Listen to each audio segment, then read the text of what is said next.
بفرمایید نوش جان. به حاجی پیتزا رو بزن باهات حرف میزنه. حاجی عجب پیتزا. وایسا. داداش پیتزا داره واقعا حرف میزنه. بابا چرت و پرت نگو پیتزا تو بخوام. نه بیا جلو، واقعا داره حرف میزنه. بابا دیوونه شدی این دیوونه. گوش کن.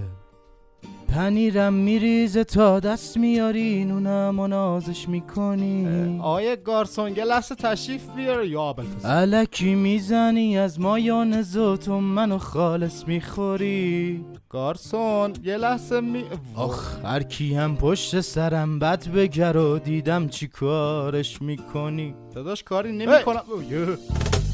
واسه داغ خوردنم کی مثل تو دیوونگیش گل میکنه. آها پیتزا با سینی آوردم برای همینه. حتی اون دوتا قاچم سهم رفیقت باشه اونم میخوره. گوش کن این کنسرت ها پول میدن بابتشا. بهترین لکه تو دنیا لکه رو پیرنته، قشنگ ترین ساعت دنیا وقت رسیدنته.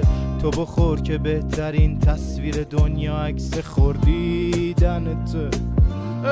به باریکلا داداش من سیر شدم. گارسون با عزت ما این پیتزا رو میبریم. صبر کن، اگر میخوای منو ببری باید بیت کوین بخری. داداش من میخرم، باید از کجا بخرم؟ چرا چرت و پرت میگی؟ من و تو مگه پول داری؟